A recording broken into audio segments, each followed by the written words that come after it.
That is really bright. Ooh. That's brighter. Oh my goodness. Ah! Hi, I'm Tony Fast's daughter. I'm Tony Fast's daughter. I'm Tony Fast's daughter.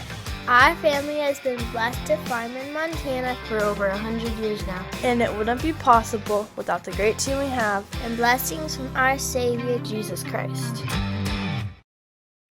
Well, back over here to turn windrows, but this time I'm going to get Amy going on it. Tim is getting the rest of his stuff moved to Montana. Nacho's done and Billy's picking up his girlfriend at the airport. So it's just Amy, Dad, and I around right now, and Amy is willing to help us out. So here we go. All I can think about this morning was, she's a heartbreaker, hey raker, doing her best to help him out. It's funny, right? I just gave ourselves a video title. Well, I haven't done a great job lately of filming. Last week, got back from Alaska and just a bunch of stuff going everywhere. Just really didn't know what to film, and a mosquito's biting the back of my neck. Ow. Anyways, I finished the alfalfa baling last night. It finally was dry enough to do that, and so we're back home here. We got the barley swathed, ended up getting a ½ inch of rain on that, windrows on like the first 160 acres. Gosh, the mosquitoes are ruthless tonight. But after that ½ inch of rain, we did take the inverter, flip them over. Let's see, that would have been Friday night, Saturday morning. And now I'm gonna go bale it up Sunday evening here. So, record-breaking high today. It was a hot one. I think it was 108 in Glasgow. So, good night, these mosquitoes. Okay, let's get the tractor going. We'll have 4 balls on this side. Go check the other side. We'll get twine put in here. Oh shoot, I forgot about this. Sheared a pin on that stacker. Had a 1,700 pound bale come through the stacker last night. And it's starting to get damp out, and sheared the bolt. So, and 3 on this side.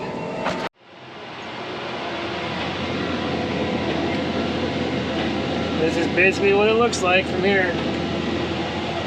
Case 434 XL baler. Phiber, oh, what is that? A 1204 vertical stacker. Stacks our bales 3 high so we can grab them quick in the field, load them on a truck, and works really good. Here comes one of the stacks.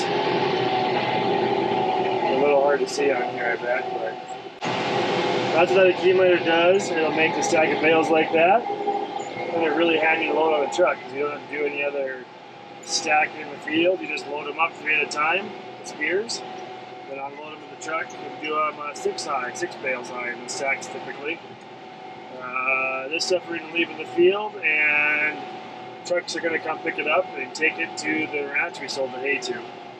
Well, the dew hasn't come up at all. Humidity is still 35%, and it's like 80 degrees out yet. Not ideal baling conditions, so we'll see if maybe by morning it's a little better. We'll get the baler all blowing off in the morning, grease, check everything over, and go start baling again. See you in the morning. Morning, windmill. All right, let's go grease, blow off the baler. Maybe we'll blow off the baler first, and load back up on twine, because I didn't do that last night. Made about 100 bales. I just never really got very fit for baling. Conditions were still a little too dry last night, so I quit. Now the humidity's up to a balmy 57% humidity. Balmy? I don't know. I just woke up. Well, I'll turn the baler over to Nacho here. I'm gonna fly the drone.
I am heading back over to the building project, and check this out.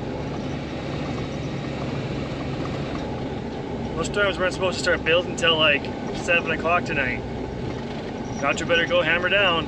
Well, we're getting the foundation ready on this west side of the building.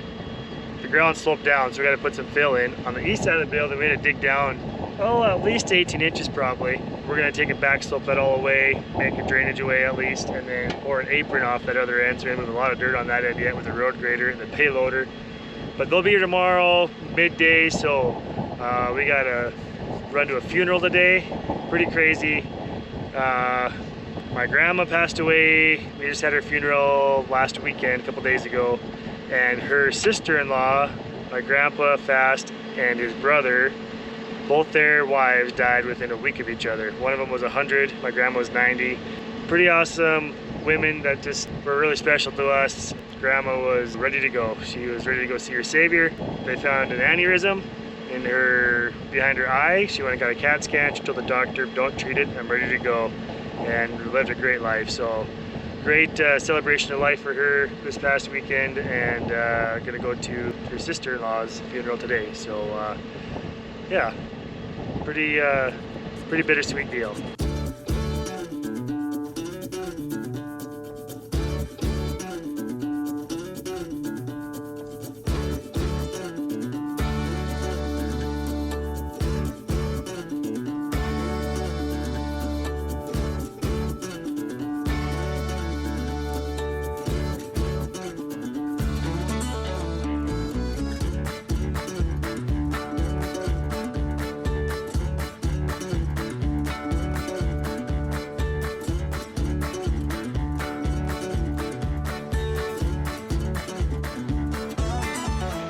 So from right here on, we've added gravel around to about over there, and then the rest of this is dug down with the road grader. Pretty leveled off. They wanted us to be within 2 inches. We'll start forming up. We'll have to put a little gravel in the hollows so the forms don't leak concrete underneath of them.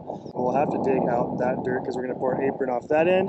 Probably take a bunch of dirt out between here and the road so that we have drainage away from that, and then move that dirt around, do backfill if we need to on this other side. Pour an apron off this end as well, overhead door. Door about right here. One on the other side of the tractor there. It's gonna be a sweet building. I'm excited to see it go up. Well, we had quite the wind here with that thunderstorm last night. I'll show you the clip of what happened.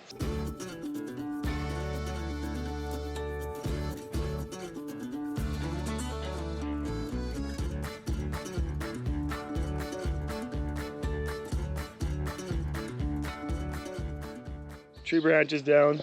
See the girls' trampoline over there? Most of the legs fell off of it, which means it had picked up a little bit. I have no idea how it didn't end up in the next county. I don't know what the actual wind gusts were. We were driving to town, had to pull off the road in the middle of it. Another 3 tenths are in here at the farm. Unbelievable. Well, the construction crew is here on site. They're starting to get the holes drilled for their concrete. They're going to put under the posts. Dad and I have been working on getting all the fill that we don't need, the dirt out of the inside here. We got a bunch of holes to drill, get forms up. It sounds like we're going to be pouring concrete tomorrow already on the 2 walls of it, and then get some aprons ready today for them too with the road grader, payloader. They're coming in pretty handy right now. We're going to be able to do all this stuff on our own. So we're going to leave enough space down for 6 inches of concrete in the center, 8-inch footings around the outside, and then eventually we'll get some concrete poured in there or some gravel for now. I'm not completely sure what we're doing there yet. So.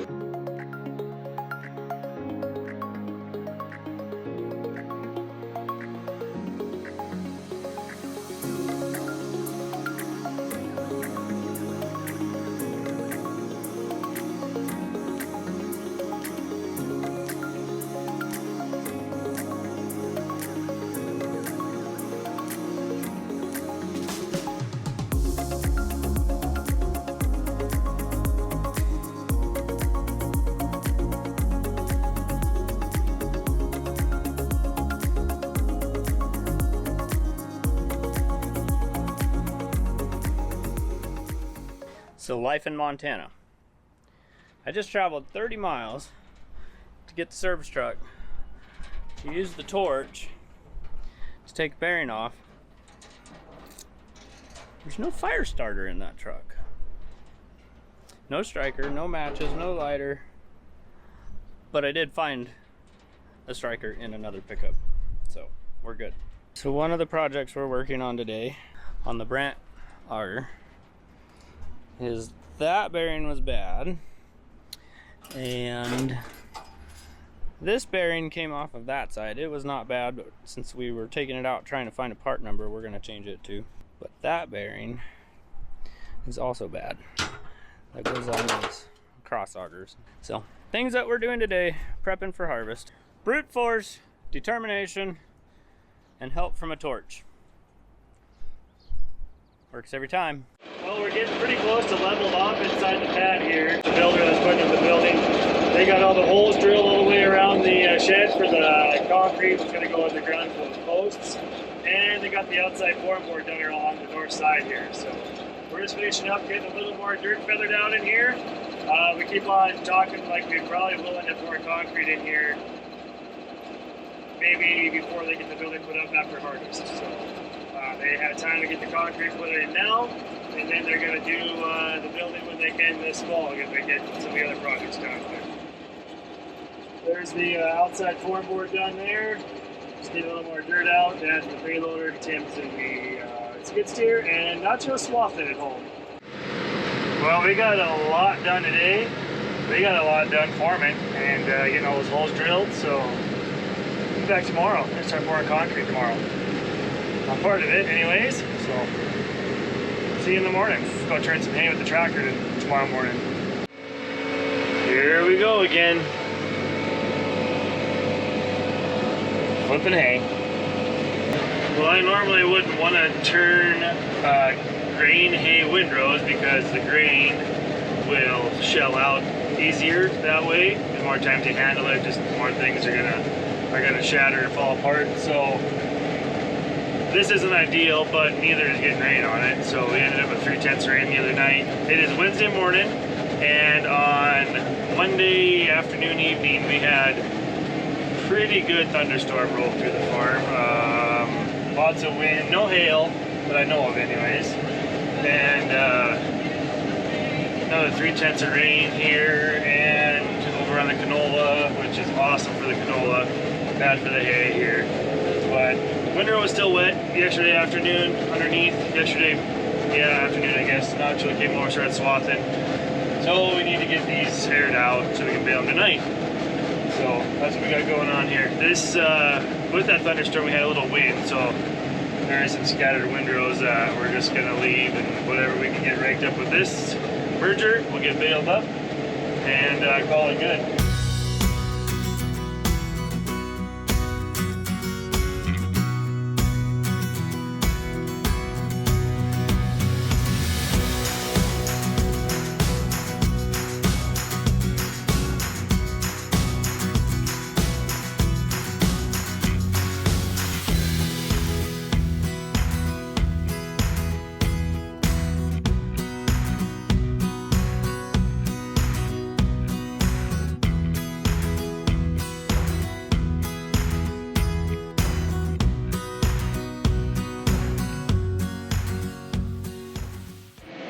Barley's raked and kind of cleaned up those wind scatter windrows as well as that oak windrow that was blowing around in that wind. So let's go load a hay truck, and then not too long after that we should have a load of concrete at the bins there to get that building more started. Boy, I tell you what, these Maxim motor tractors, tractors in general, are pretty slick. Just cruise right along, like you can almost commute to work in this thing. Kind of doing, I guess.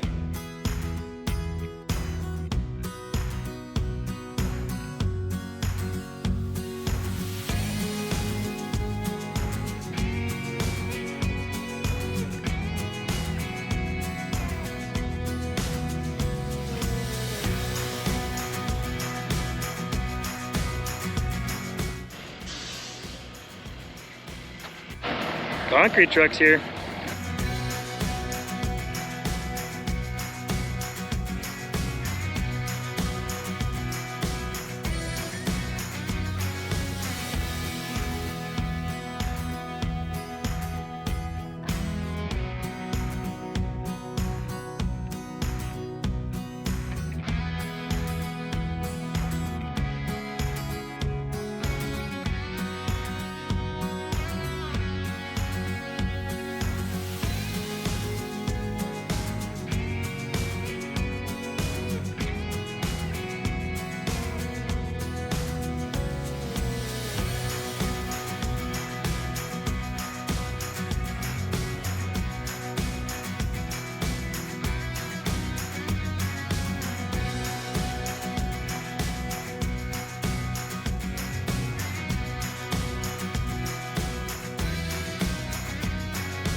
Well, this is quickly becoming my shop. Just kidding. Did some exhaust work. Got a broken band clamp. So the exhaust was starting to bump into the cab a little bit. The auger has a couple bearings that we're waiting for, so we can get it back together. 1, 2, and 3 bearings there. I don't know. Maybe that's a keeper. And the loader is leaking oil from right down there. Right there. One of those two. Not sure which one, but we'll figure it out here soon. Actually, I think it's this one because I just found pieces of the O-ring. Easy fix. So you see, the problem is these are O-rings. Not supposed to be C-rings. They're supposed to be O-rings. Rule number 1 of mechanicking. Never say it's going to be an easy fix. Because that hurt. But we got it. Well, I don't think it was exactly the right O-ring, so it's still seeping just a little bit. But it is, in fact, been replaced with an O-ring and no longer a C-ring, so it's doing a lot better. Just seeping just a little bit. Well, they got a lot done today. Got a third of the apron outside here poured, 30 feet deep by 72 wide across the whole side of the shop, end of the shop. I call it a shop. Eventually it's probably going to be a shop, but right now it's cold storage. But we planned it out so it can be a shop someday. All these brackets are for posts. They're going to be posts with a rafter on top, a wood ply rafter, laminated deal that's more clear span, almost like a metal building inside, so we'll have a little headroom. More than just a flat rafter. So posting every one of those, and then between every 2 feet there's going to be horizontal studs, I guess you'd call them, and then the outside's going to be plywooded and then tin. So it's going to be a really stout building. 24-foot wide door here, 55 there, 24 there, and 40 foot on that other end. We'll pull the air drill in along this wall for now until we turn into a shop. Still got to do a lot of dirt work around the outside and move all of these. So, but go home, get some food, go bale up what I raked this morning. Well, got a little dinner, supper, whatever. I grew up calling it supper. Married a Midwest girl. Now it's dinner, I guess. And because it's a supper club, right? Not a dinner club. And if you're wondering, yes, I'm over hay season. Used to be fun putting up hay for ourselves, but trying to put up hay to sell, good quality stuff, gets a little old. Because I just don't go bale when I want to get it done. I want to do it when I do it right. So, oh well. Look at that. Well, the humidity is perfect, making really nice heavy bales, but I still have some spots that are 18 occasionally, moisture. So I don't know what to do. Guess we'll bail tomorrow night. This bale just came out of the baler, 1,530 pounds. Seems to me like there's a wet spot or 3 in there.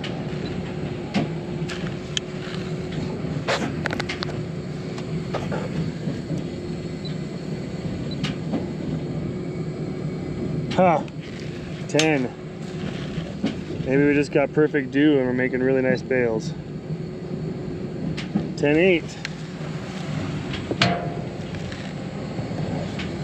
Oh, that feels like that's gonna be a wet one. Yep, 18-9. Well, so much for that. Would those bales be alright? Probably. But I don't want to stack fire. And if that was grass, 10 to 18 moisture in a bale, oh yeah, that would be fine. It would average out. The drier spots would take that moisture on. But the grain portion of it makes me a little nervous. If you have high moisture grain, well, we know what happens in grain bins with high moisture grain. We have problems. So, yeah, oh well. Shut it down early tonight.